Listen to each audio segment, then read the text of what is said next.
Hey everyone, welcome back to this channel. Today we're going to take a look at another old laptop. This is the HP ProBook 6475B, as you see here. So we're going to look at the aesthetics of this computer, the build quality, the display, and a little bit of the performance. So for people who are not familiar with the ProBook series, they're kind of like the budget version of the EliteBooks. So the EliteBooks are kind of like the top of the line business laptops, whereas the ProBooks are kind of more budget oriented. The model numbers also reflect their more budget nature. So for example, the EliteBooks are like the 8000 series, HP, 8000 series. The ProBooks are the 6000 series. And for, some of their cheaper laptops, they have like a 4000 series. So the first number kind of indicates the premium level, the level of the laptop in terms of build quality and things like that.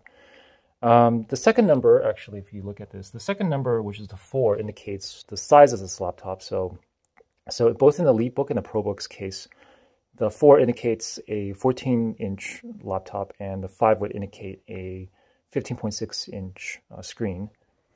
The third number is the 7. The 7 represents the generation. So, for example, this is a replacement of the 6465B laptop, which uses an older AMD processor. And the last one, the 5, is kind of a distinguisher between the AMD and the Intel processors. So the Intels are 0 and the AMD are 5s.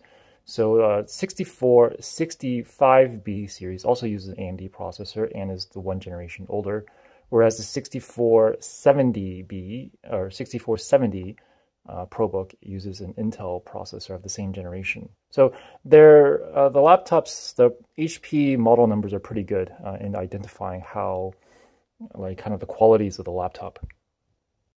So one of the things that I liked about the ProBook of this series is that it's the design has held up really well. So this is about, I think it's about a 4 or 5 year old model.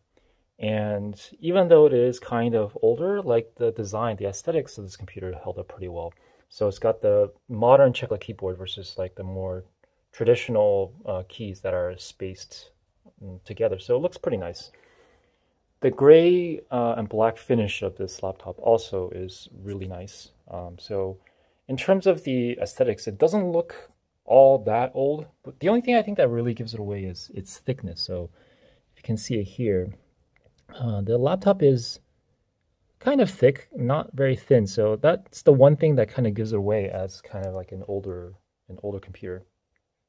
The main thing that separates the EliteBooks and the ProBooks is really the construction of the laptop. So the EliteBooks are made of almost all metal, whereas the ProBooks have this kind of a metallic-like plastic on top of it. It is kind of hard to tell, but when I tap on top of the lid and when I tap on top of the key rest, the palm rest area, there's a lot more hollow sounding. So I believe this is plastic. So that's really the only thing that really gives it away. But you can, if you look at it just from the outside, it actually does look metallic. So the looks of the laptop are actually pretty good. So one of the things that I liked about the HP business laptops around this era is that they gave AMD, which was kind of struggling around this time with their bulldozer architecture, and they gave them a chance and put them in some of the more budget laptops. So for example, the AMD EliteBooks are all Intel, whereas the ProBooks have both an Intel and an AMD option. So for businesses who are like a little bit more budget conscious, and for regular users who are a little bit more budget conscious, then the AMD is also a pretty good option around this time.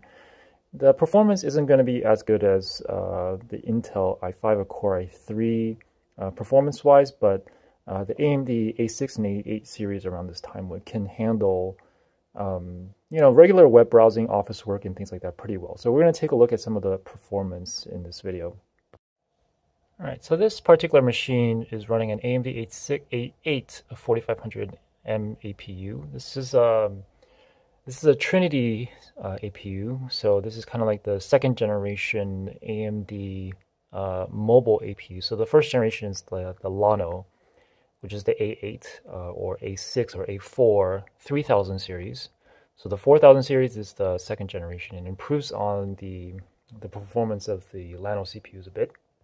This laptop also has 4 gigs of memory, and some of it of which is used up by the graphics. The graphics is a Radeon 7640G integrated GPU. So for its time, the Radeon graphics, integrated graphics, are pretty good. Although Intel has caught up quite a bit during its last several generations of Core i processors. For its time, the Radeon HD graphics 7640G's graphics is pretty decent.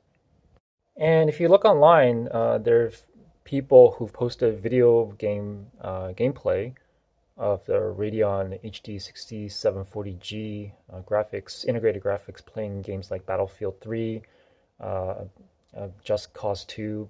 You know, these somewhat older titles, but they're also kind of demanding titles for its time. So if you put those games on low settings, sometimes this GPU can actually run them. So it's a testament of how decent the Radeon HD integrated graphics were at that time.